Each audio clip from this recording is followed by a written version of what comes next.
Pawan versus Udhayanidhi Stalin. సనాతన ధర్మంపై గతంలో ఘాటు విమర్శలు చేసిన తమిళనాడు డిప్యూటీ సీఎంకు AP deputy CM Pawan Kalyan గట్టిగా కౌంటర్ ఇచ్చారు. సనాతన ధర్మాన్ని కొందరు వైరస్తో పోలుస్తున్నారని కూడా ఇది ఎంతమాత్రం సహేతుకం కాదన్నారు. సనాతన ధర్మం ఇతర మతాలు, ధర్మాలు ద్వేషించదన్నారు. ఎవరైనా సనాతన ధర్మాన్ని తుడిచిపెట్టడానికి ప్రయత్నిస్తే వారే తుడిచిపెట్టుకుపోతారంటూ పవన్ కళ్యాణ్ పేర్కొన్నారు. ఇప్పటికైనా సనాతన ధర్మంపై విమర్శలు మానుకోవాలని, ఎవరెన్ని ప్రయత్నాలు చేసినా సనాతన ధర్మాన్ని నాశనం చేయలేరని, అలా చేస్తే మీరే తుడిచిపెట్టుకుపోతున్నారన్నారు పవన్.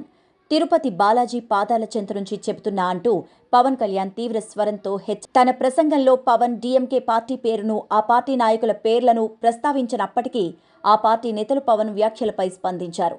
పవన్ కళ్యాణ్తో పాటు ఎన్డీఏ కూటమిపై డీఎంకే సీనియర్ నేత టీకేఎస్ ఇళంగోవన్ ఆగ్రహాన్ని వ్యక్తం చేశారు.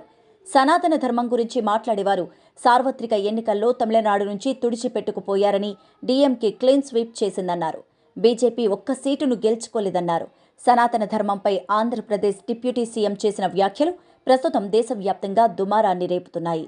పక్కనే ఉన్న తమిళనాడులోని డీఎంకే నేతలు తీవ్ర స్థాయిలో స్పందిస్తున్న నేపథ్యంలో జనసేన నేతలు ఎలాంటి కౌంటర్ ఇస్తారనేది ఉత్కంఠ రేపుతోంది.